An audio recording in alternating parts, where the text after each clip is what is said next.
Hello friends, এটা কিছুদিন আগের আমার ভিডিও। আমাদের শোরুমে একটা দাদার বার্থডে ছিল, এই জন্য আমাদেরকে এটা বার্থডে ট্রিট দিয়েছে। একটা আইসক্রিম প্রত্যেকের জন্য আর একটা করে ভেজ পেটিস। সেই দিন হয়েছিল কি, তোমরাই দেখো আমি যে আইসক্রিমটা খাচ্ছি, আইসক্রিমের ওয়েফারের মধ্যে আইসক্রিমটা ঢেলে ঢেলে খাচ্ছি বলতে গেলে।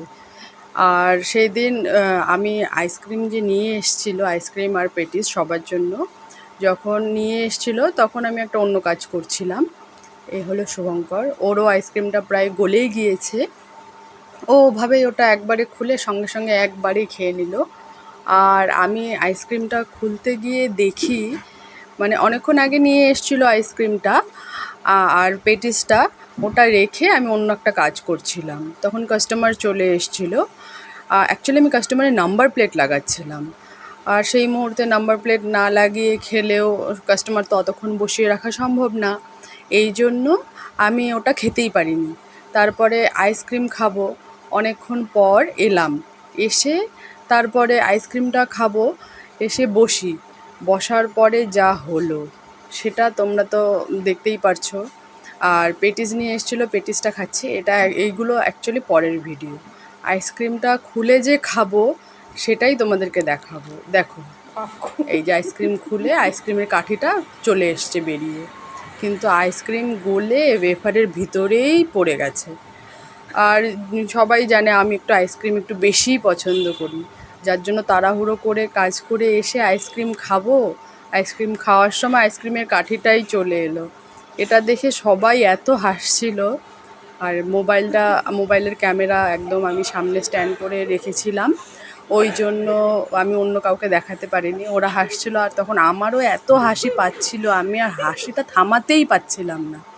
কমপক্ষে মনে হয় আমি আধা ঘন্টা ধরে আগে হেসেই নিয়েছি, এত হাসি পাচ্ছিল। আর ভাবছিলাম আমি এখন আইসক্রিমটা কীভাবে খাবো।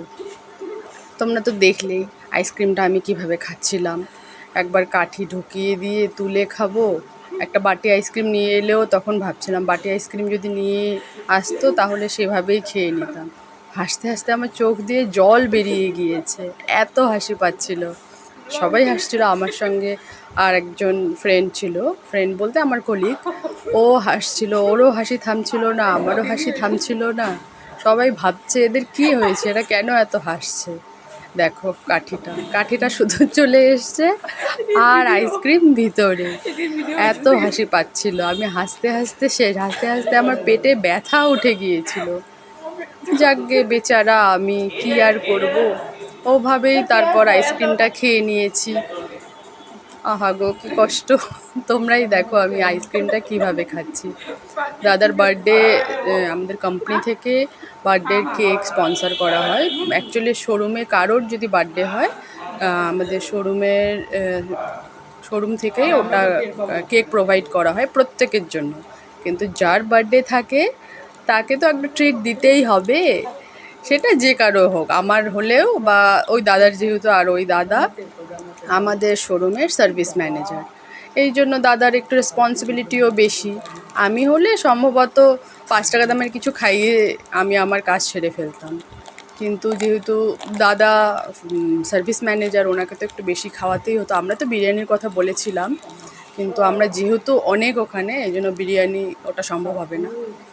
দেখেছো তোমরা আমার আইসক্রিমটা কী অবস্থা হয়েছে। আমি ভেবেছি ফটাফট করে আমার কাজটা কমপ্লিট করে আইসক্রিম খাবো, আর আমার আইসক্রিম গলে কাঠি বেরিয়ে এসেছে। একটু শান্তি মতো করে মন দিয়ে খাবো, সেটা আর আমার হয়নি। দেখো আমি কিভাবে আইসক্রিম খাচ্ছি, আর আমি হাসবো না আইসক্রিম খাবো আমি ওটাই ভাবছিলাম। এই দেখো স্টিক আইসক্রিম ছিল, এখন চকলেটটার ভেতরের আইসক্রিমের যে পুডিংটা ছিল ওটা গলে গিয়েছে, এখন চকলেটটাই আমি ওভাবে হাত দিয়ে তুলে তুলে খাচ্ছিলাম।